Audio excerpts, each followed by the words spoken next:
This KFAN podcast is sponsored by Builders and Remodelers, exclusive Twin Cities provider of Elements Windows. Get the highest quality windows at unmatchable value. Visit buildersandremodelers.com for more details. Want to feel more creative but don't have the right laptop? Lenovo.com can help. Look through our legendary lineup of AI-powered PCs and devices and find the one that fits your passion. Our PCs powered by Intel Core Ultra processors, as well as cutting-edge AI tools, allow students to focus, learn, and create with ease. That's the power of Lenovo with Intel inside. Plus, college students and teachers can get 5% off their order. Shop now on Lenovo.com. The future's waiting, and it needs you.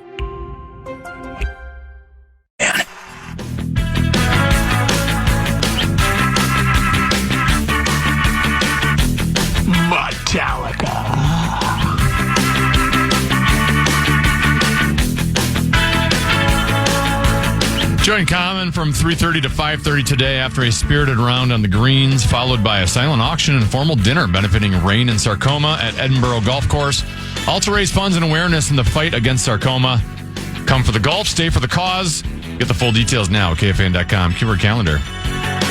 Couple 13-14 past. I'm Common East Tennessee. The legendary Mark Rosen is here. And look who Willow the cat drugged in. Willow dragged in. Yeah. Deuce. Wow. Deuce. Good to see him. You think Willow dragged me in? Well, that's Rosen's cat. I mean, look who the cat drug in. drug in.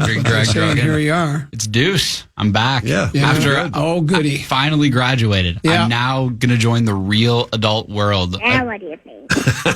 You still wearing your Nebraska What do you think of that? Now what do you think? Yeah, Well, Nebraska. congrats, 2025. Class of 2025. I remember when I got this shirt that highlights my graduating class, the class of 2025 in 2021. I thought to myself, oh, that's so far away. That day's never going to come. I'm going to be in college forever. I'm going to be young. I'm going to be out, going out and partying, doing whatever I want. Hip now with it and wow. Hip now with it and wow, living in the lovely Lincoln neighborhood of Clinton. But now I'm graduated. The fairy tale is over, and now I've got to get a job. Yeah. Work. You've got one. Work. The thing is you have a job. I do. In about a week and a half, I'll start at Power Systems Engineering. I'll be a rate and financial analyst. So I'm. What does that mean? Crunches layman's term. Crunches numbers. Crunching numbers? What I was Math told. guy? What I was told in the interviews is that I'll be starting out by doing these rate and case studies where. And I'm still going to have to learn a lot because they told me in the interview process, look, it's like a year or two learning curve. It's going to take you a bit to really understand the ins and outs. But what I'll be doing when I get there is looking at how much electricity certain people or groups of people use and how much they're being charged. And like my main job is going to be to figure out how to make that pricing more efficient. At least that's like the 30,000 foot view of what of what my job description will look like. So it's going to be, is right. I'm starting and I'm still a little bit confused, but they're going to take plenty of time, train me in. I was just filling out some of the like tax information and employee benefits before I got here. Riveting stuff. Well, you're a relatively bright guy. Of course, that's what Maury Amsterdam said about you last night. Yeah. Said, well, Deuce is a relatively bright guy. Relatively. I mean, relatively is right. Even relatively, he might be doing that. That's a little. The biggest benefit is you get to still live at home. There you go. And that's what?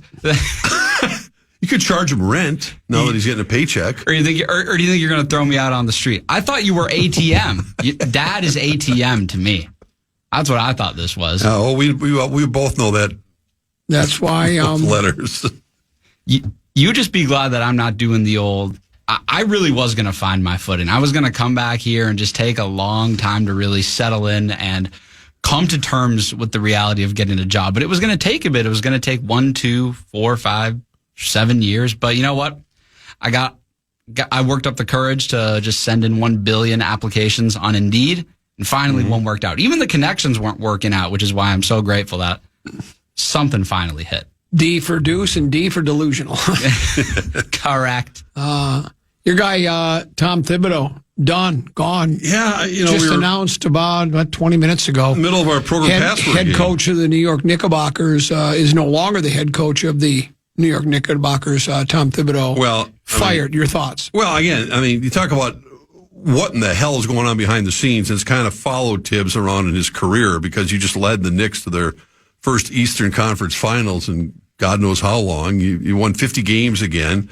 The there's a lot of, I haven't heard any deep dive yet. I'm sure all the people are talking about it, all the NBA experts, and the insiders, the rap on Thibs that he plays his guys to pure exhaustion, that, the starters don't get much of a break, and that's the wear and tear. And maybe the players have been chirping about him behind closed doors. Who knows? I think manager Dolan is still the head of the Knicks, but how do you, this is literally just fresh, a few days after, taking the Pacers to about as far as they could.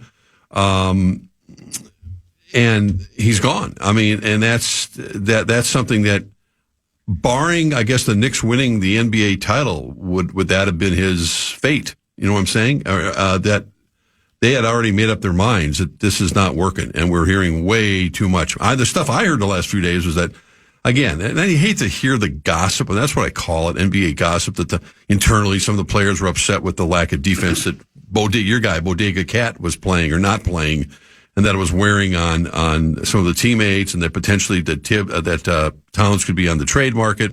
Didn't hear a word about Thibs, and then out of the blue. Well, Sam Quinn, who writes for CBSSports.com, wrote this story that I saw.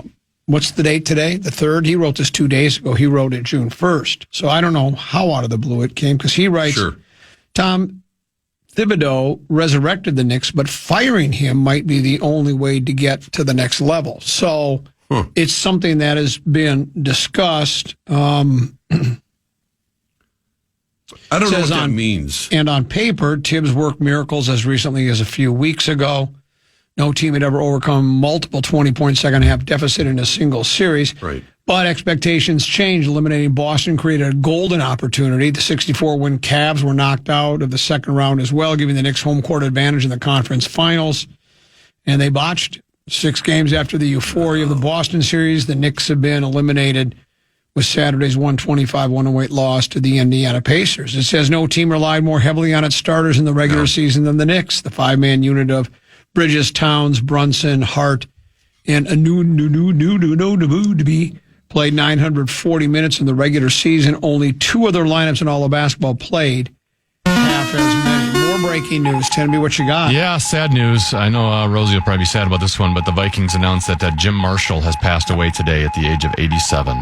Yeah, you had told me about a week ago that you knew that it was the end was near. Yeah, I knew about this earlier in the day, and my wife Karen, of course, is involved heavily with the Vikings. I'm trying not to get emotional right now because it's been a really, really hard couple days. We were aware of it, and they had to notify family members, so I was asked not to say anything until the Vikings announced it, which is obviously the right thing to do, where the Marshall family was all notified. Karen and I had the opportunity to go visit Jim at Methodist Hospital on Sunday afternoon, and his wonderful wife Sue was there, of course, and spent a lot of time with her. Jim, I don't, his eyes opened a couple times. It didn't matter whether he could hear us or not. I feel honored that I got a chance to spend a few minutes with Jim on Sunday. He is truly the most extraordinary person I've ever met in my life. The forever captain of the Vikings, did so many things in his career. I mean, Bud Grant used to talk about him, being the kind of the bell cow, as he liked to call him. He was a guy that he knew if he got Jim's attention that all the other players would follow Jim, because he was that kind of a leader. And for those of you too young, I'm looking at Deuce right now to know what it was like to watch the Purple People Eaters with Jim Marshall and Carl Eller and Alan Page and Kerry Larson. It was special. I mean, Jim played think about it, from 1961, played in every single Vikings game until he retired in 1979. Wow. Every single one. And there were times when he had so many things that went wrong. I mean, he did a lot of things happened to him in his lifetime. I honestly shocked that he survived this long, only because of all the things that happened to him, and self-inflicted some, others were not. But an extraordinary human being. And even at, the last couple months, we'd go over and visit him. He'd be in his wheelchair and we'd be watching sports together, and he'd order food, and we'd order food, and he'd have that big hearty laugh and that handshake still that was as strong as an ox. And the love that the Viking fans have for number 70, it goes without saying. I'm too caught up in my own emotions right now because it's so fresh, and I just saw him, and I knew it was coming to an end. And it doesn't, life. It's a tragic situation, of course, but he's been going on, downhill. But I'm telling you, you always hear the term, well, he never quit. Well, normal people fight for their lives and everything, but man, he had a lot of things wrong with him, and he just kept fighting and fighting and fighting. The doctors were going, what is this guy made out of? They were truly, and I just hope, more than anything, that he was at peace, and I think he was. And again, my deepest condolences to his wife, Sue, and entire Viking organization. He's got a lot of friends, a lot of people. They're going to honor him, I'm sure, in a lot of different ways this upcoming season. So I guess we'll just leave it at that for now. We'll take a short break, come back with more. It's common, tend to be Mark Rosen and Deuce hanging out too as well, right here on the Fan. Fan.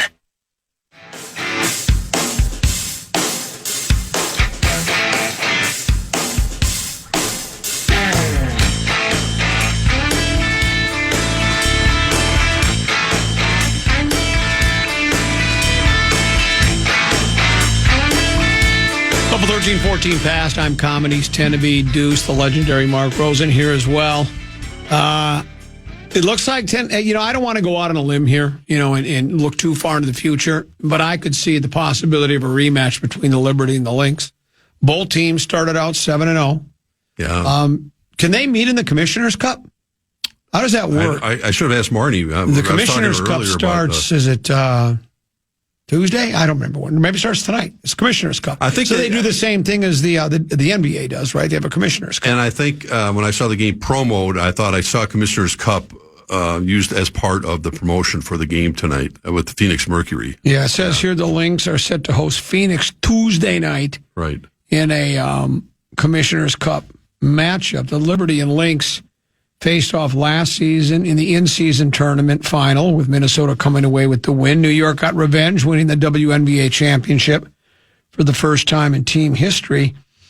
They won't play in the regular season for a few more months. They have 4 matchups coming in the span of a few weeks, the first of which is on July 30th. 2 teams that don't like each other very much, Mark. And Cheryl Reeve, still bitter. I mean, she's not let this go at all. Fuel. I think she is. I think, 100%. And whether the team needs that or not, she's using it. I've always thought, just the idea. And every player approaches it different. Some need a little extra motivation and feel like we were, given a raw deal, but I would hope most players will go, yeah, that was then, this is now, and we're ready for it. And I think Cheryl definitely stays in the present. I mean, I saw, I was watching the game the other night when they came back at for their standards, a mediocre first half, and apparently she kind of laid into her team defensively at halftime, as only Cheryl can do.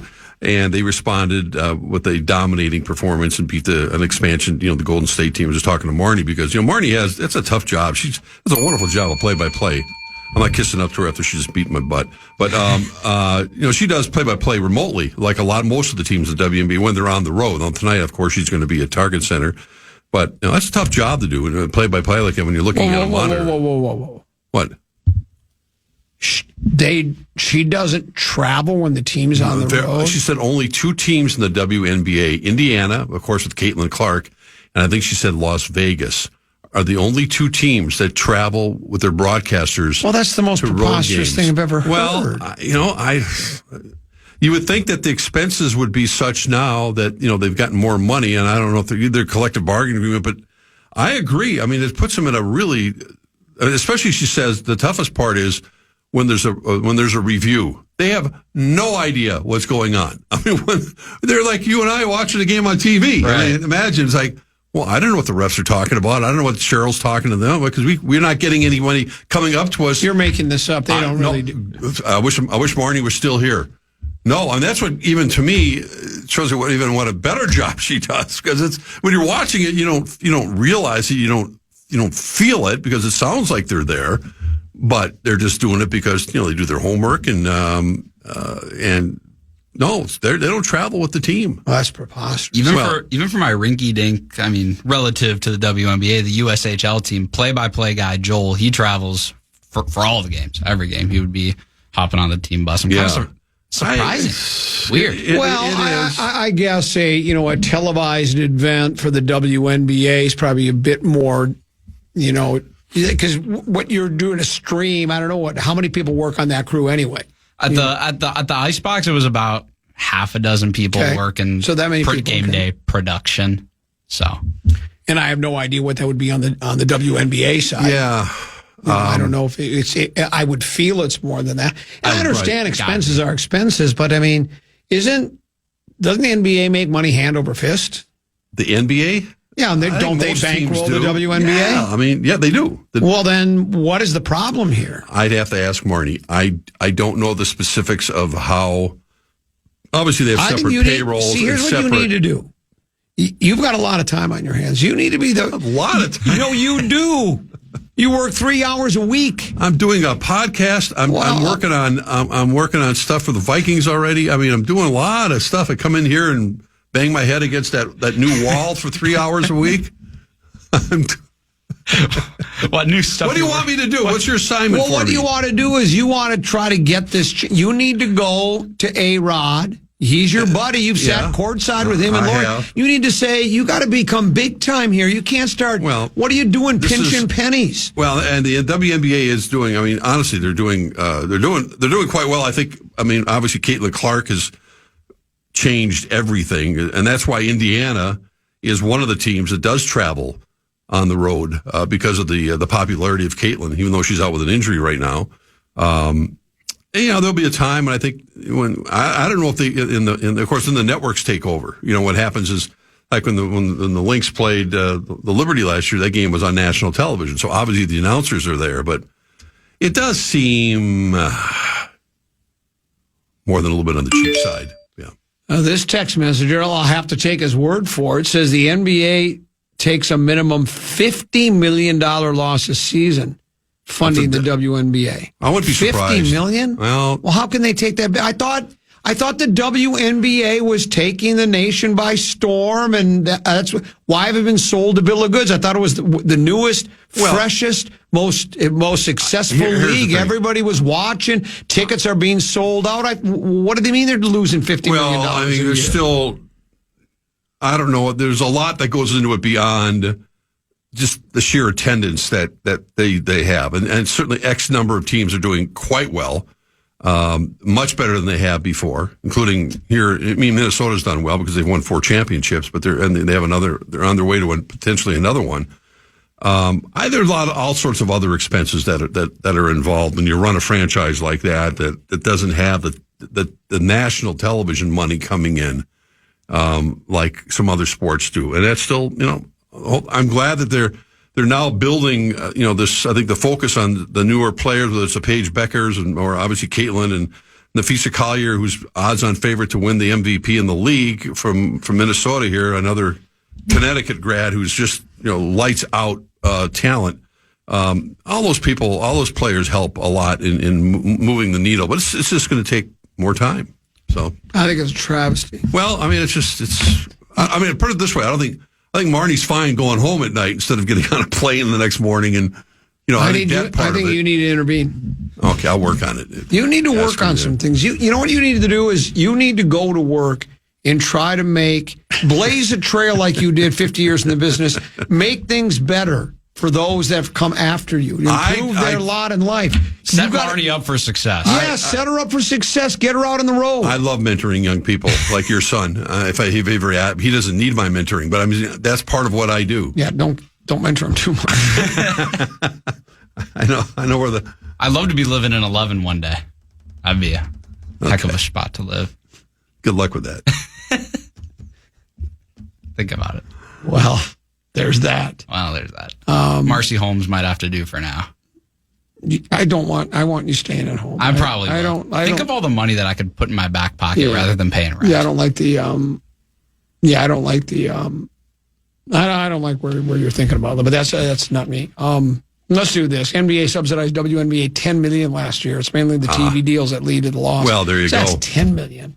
So, that's a drop in the bucket. That's a 10-day contract for a guy coming up from the Des Moines Wild. I don't think the teams are flying commercial anymore, which was the case a few years ago. I think when the Lynx fly that, like when they flew to Golden State, they're on a charter flight. I mean, I don't think they're flying. They have to wait in line at Delta or something to get there. Nafisa Collier, whatever, she's 6'1", sitting in a middle seat on the way back. So that's an advancement from where they were not that long ago. Well, there's that. As the great late dark star would say. We'll break. We'll come back. One more segment to go here on The Fan.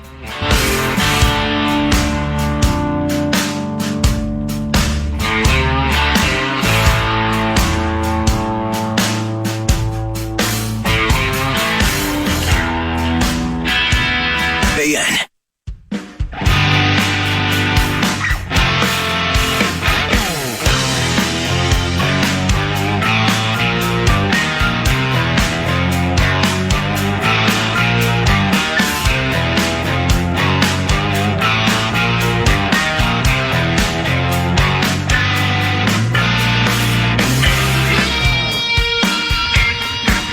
I would save it to buy a house. That's what I would do if I were you. So instead of moving out of the house, he's going to say, I said, you could put some money away in nest egg and maybe, start saving for your own house. Or I could take the money and go on some trips.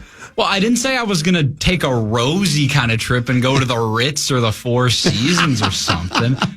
I'm trying to be your mentor. I'm trying to be your friend, and you're turning on me. Yeah. And what makes you think you were going to stay at the Four Seasons when you're 22 years old? Well, because you're talking saving if I don't do rent, I put away what, 10 grand? Yeah, something like 10 that. grand ish. To spend all of that in one trip, you would need to do something almost Rosie-like or Four Seasons-like for a solo trip. Almost Rosie-like. I mean, Rosie, I love you, but at the end of the day, you're still the fraud father. Well, let me tell you something, son. Yeah. Oh, dear. You got to earn your stripes. You got a long ways to go, me boy. Yeah. Long ways to go. And one of those long ways to go is to the barber shop. When are you going to get a haircut? My God. It looks like a mop. He looks like he's got a huge eraser. Got a robin growing nest in there or what? T-minus 71 minutes till haircutter guy Darren gives me he'll give me a high tight fade, clean up the top. Yeah, you need it. And just get some of the. You're not in college anymore. Get some of that top to look like a professional. I'll tell him trim it up a little bit. Are you going to be a Golden Gopher fan now, or are you going to be loyal to your Nebraska Cornhuskers? You can do both, right? Go Big Red. Go Big Red. It's the best. And then what's the other one we do? Husker Power. Oh, it's the best. I'm excited for. How good is it? The only game I went to, they got beat by the California Jabronis. Yeah, they got beat by the California Jabronis. Of the University of California, Los Angeles. Taunting, calling them the California before the game started. Let's send those California Jabronis back where they came from. And they ended up just kicking 6 different kinds out of Nebraska. And that was UCLA. Who they were like rock bottom of the Big Ten, and that was supposed to be a win, but it was a loss, and it was a gloomy, terrible day outside too. It was rainy, probably the worst possible. It didn't rain day once while we were at the game. It rained prior too. But we stayed dry during the. We stayed dry before I was showing you around the campus. So what was he? I see where a player that was near and dear to my heart and Deuce is Frank Ragnow, longtime center, Pro Bowler, All-Pro. Dunzo. Just retired. Just said, look, I tried, I thought I'd get through the off season. And he released a statement where he said, I tried to tell myself I'm feeling a lot better, but he isn't. He's gone. He'll be tough to replace.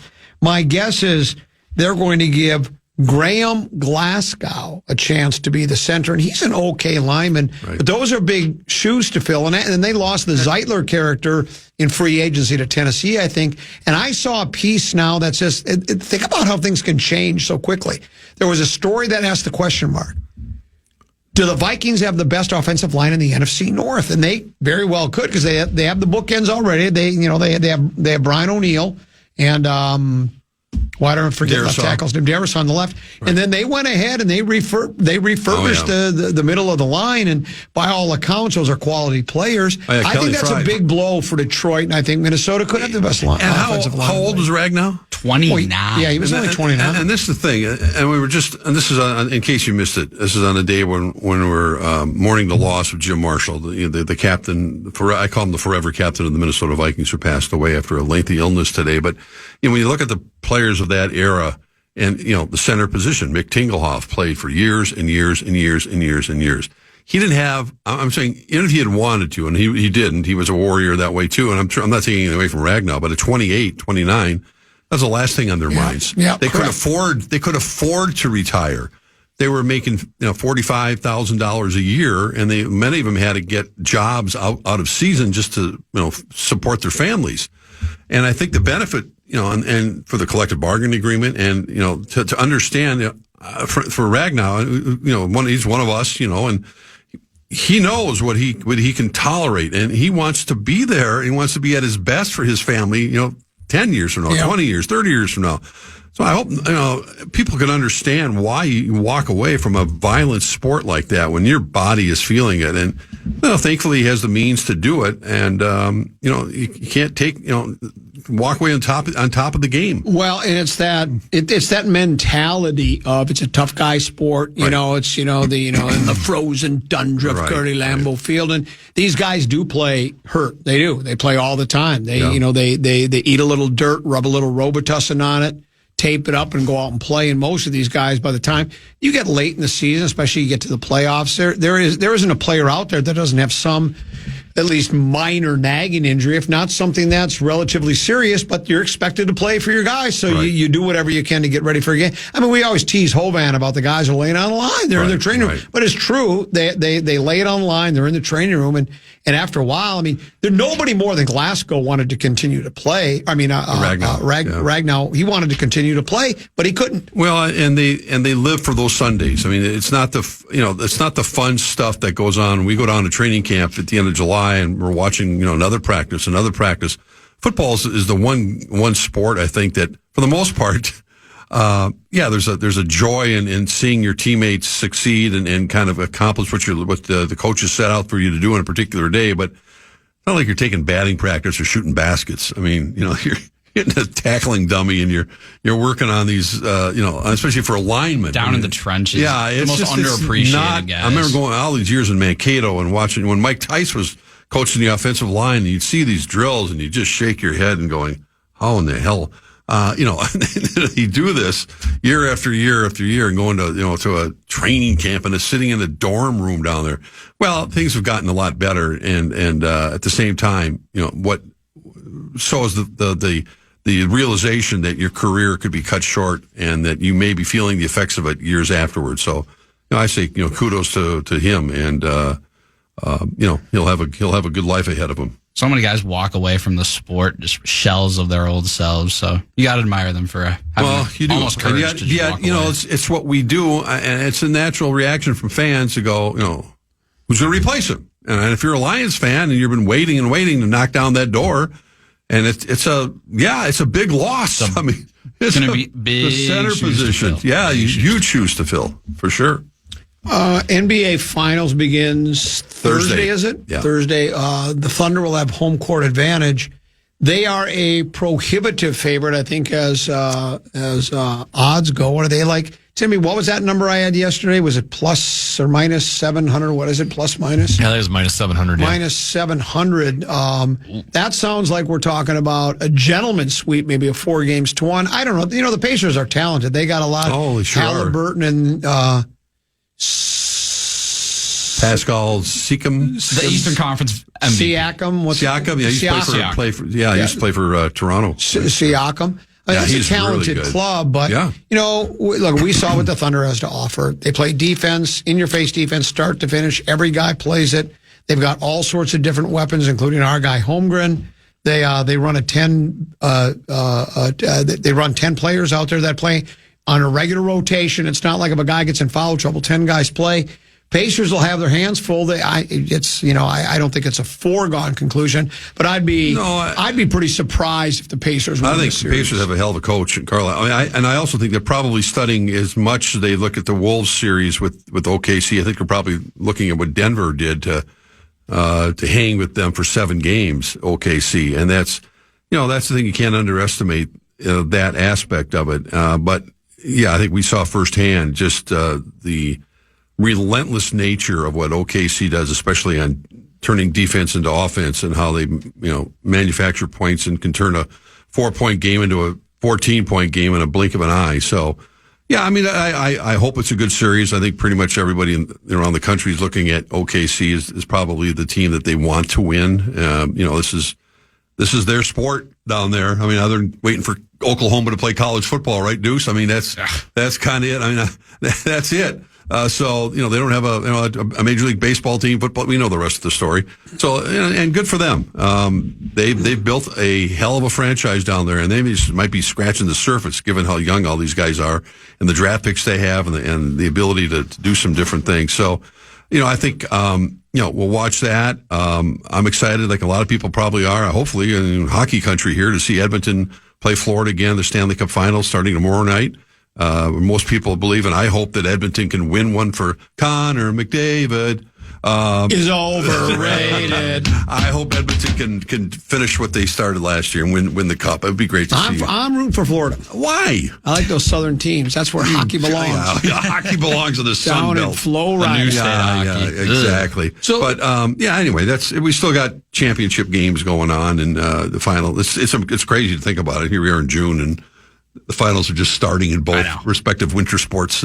So somebody just reminded me of this in regards to Lions now retired center Frank Ragnow. So I Googled it, and lo and behold, a story came up that was done yesterday.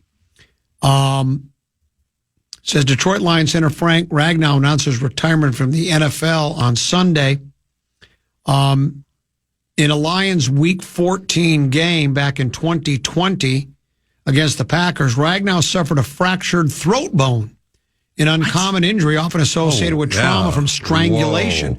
Whoa. Ragnow did not leave the game because of the injury. He played all 67 offensive snaps for Lions before missing the next 2 games due to the injury. And that's not a boo-boo. That's not a boo-boo. No. Ragnow told the Detroit Free Press in 2021 he had suffered the injury while coming off a block. He took an awkward shot to the throat, and it immediately started hurting pretty bad. Upon returning to the sidelines, Ragnow realized his voice sounded different. Oh my! He compared it to the sound a dog toy makes when its squeaker is broken. Oh, no. Nonetheless, Ragnow's airway was unobstructed, which allowed him to play the rest of the game. There was just one issue. He was unable to talk and couldn't make the calls at the line of scrimmage. Oh, what? My God. As much as Ragnow relied on starting guards Ode Ibushi and Jonah Jackson to help him communicate adjustments at the line, he also delivered a message to then Lions quarterback Matt Stafford to make sure that Detroit's offense would continue to operate smoothly as he struggled to speak. That's what he said. This is what Stafford told the Free Press. He came up to me early in the game, was very hoarse and a kind of faint sounding. I was like, I can't really talk right now. I can't really talk. Just to let you know, just make sure you're communicating with everybody up front even more than you normally would. So it was kind of crazy, but it was good. Didn't have any communication issues the rest of the game, really. Think about it. Ragnow and the Lions realized the full extent of his injury after the game. The fracture didn't require surgery, but the offensive lineman had to rest his voice to ensure his vocal cords would make a full recovery.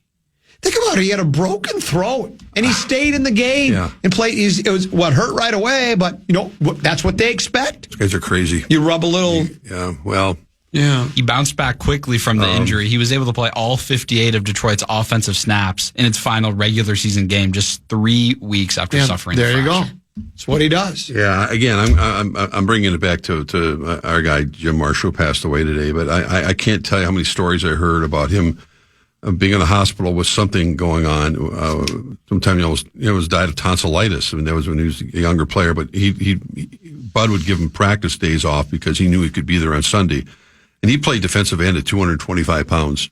And he'd be sick for a couple of days, and he'd have pneumonia or something. He'd be in the hospital, and they would think, there's no way he's going to make it on Sunday. And he did. And he not only played, but he played at the highest possible level up until his last game. I think his last game of his career at Met Stadium. I remember Scott Studable, among others, were carrying him off the field. He had, I think, 2 fumble recoveries and something. Just played at the highest level. And that's when you hear stories like that from Frank Ragnow. That's old school, man. That's old school guy like that played the game for the love of the game, and also for his teammates. It's still around. Yeah, it's still there. Maybe smaller doses, but it's still around. it's still there. Detroit's a tough guy town. Yeah, well, a lot of guys like that. That's a tough. So think about Ragnow plays with a broken throat, and who is our former center? Bradbury? Yes. He played with a sweaty butt. Yes. Well, allegedly, yes, he did. Different injuries, or it's not an injury, but different issues. Yeah, different maladies. Yeah. By the way, I was about to say Chuck Fletcher. Chuck Foreman is joining Dan Burrow at 5:30 today. Okay. To talk about Jim Marshall. We'll talk about Jimmy Marshall. Chuck's been, I think, a guest of Big Tickets on a number of occasions. We talked earlier about Thibs fired out as the New York Knickerbockers head coach. I had a couple people email and say, well, Finch hasn't gotten much further than that either. I think the situations are different. Completely different. But it's nothing to do with, if it was a results-oriented decision, Thibs would be back and probably get a raise again because he led him to the first finals in how many years? I mean, many. Apples to oranges. Yeah, I mean, it has nothing to do with his record or the success of the Knicks. They sold out all the games. We saw them have success in the playoffs. They knocked off it has nothing to do with that. And they try to say, well, you did better. It has nothing just nothing to do with it. And James Dolan's the CEO. I don't know who the president of the Knicks is, but those guys put their heads together in a hurry and made that decision because it's, we haven't even started the finals that we just talked about start Thursday night and they haven't even begun. And it's just still fresh in the minds of all the Knicks fans. What could we have done to win that series? And now their head coach is already fired.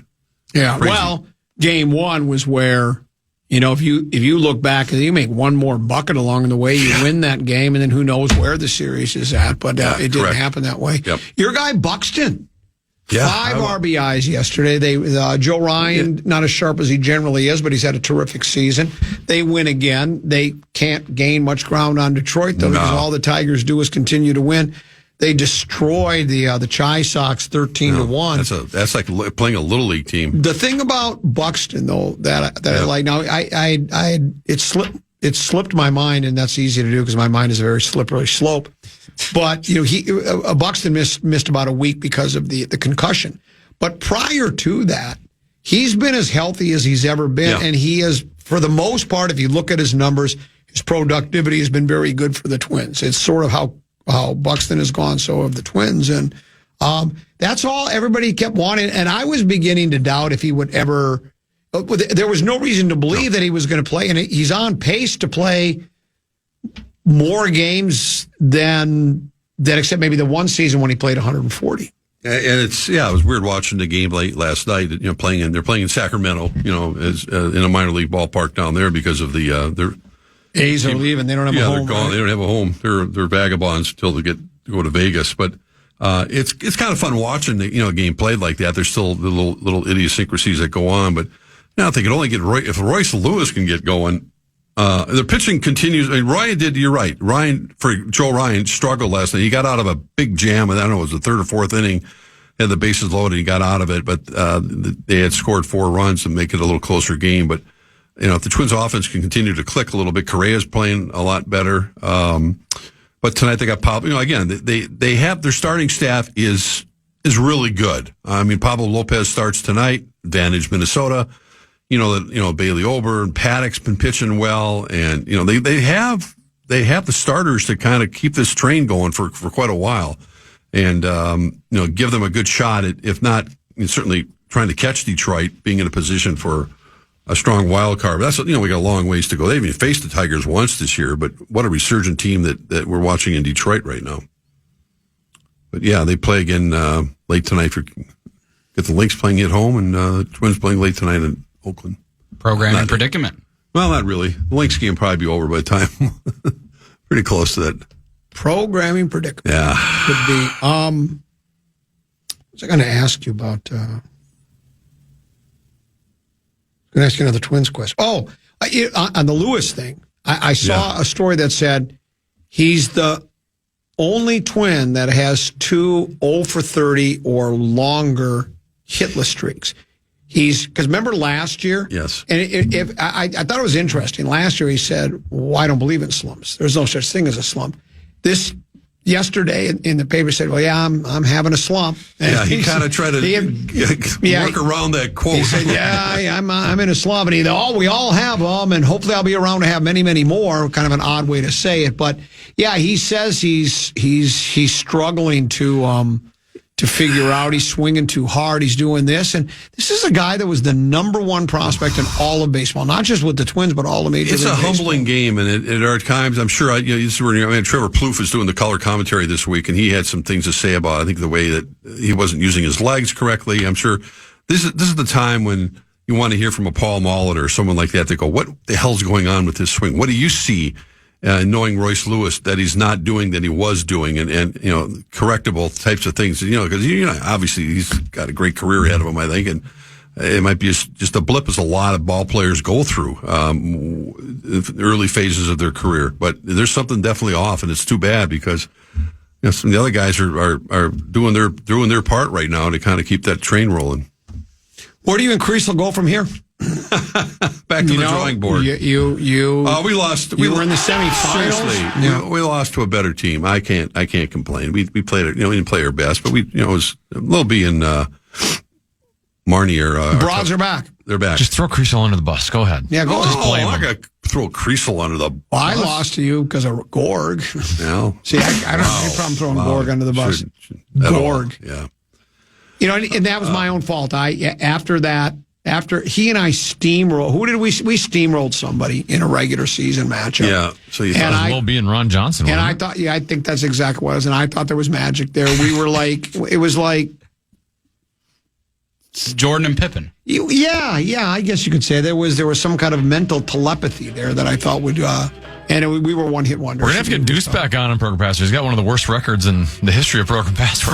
My one victory was against Lil B and Fallness. So yeah, that doesn't count. It took Fallness to nerf Lil B to the point of being defeated by the lowly Deuce. You go get a haircut. I'm glad you got a job. That's more important. Yeah, you need to go get a haircut. I do. Yeah, because you look. But I got to head to Tonka. You head to Tonka. Snip, snap. I need a haircut too. Yeah. I should go with you, but I got a charity event I got to go to. So we'll see you soon. I'll see you tonight. See you back at 1314 Insane Lane. Mark, I'll see you tomorrow at 2:00. Yes. Bless you, Jim Marshall. Thank you for everything. The legendary Mark Rosen. Tenby, thanks for having me. Hey, great job. And you as well. We enjoyed our visit. We're back tomorrow, 12 noon. Big Ticket. JG. There next on the Fan. And good night, Mrs. Calabash, wherever you are. Listen back to any of Common Man's programs by podcasting on the iHeartRadio app or KFAN.com. Want to feel more creative but don't have the right laptop? Lenovo.com can help. Look through our legendary lineup of AI-powered PCs and devices and find the one that fits your passion. Our PCs powered by Intel Core Ultra processors, as well as cutting-edge AI tools, allow students to focus, learn, and create with ease. That's the power of Lenovo with Intel inside. Plus, college students and teachers can get 5% off their order. Shop now on Lenovo.com. The future's waiting, and it needs you.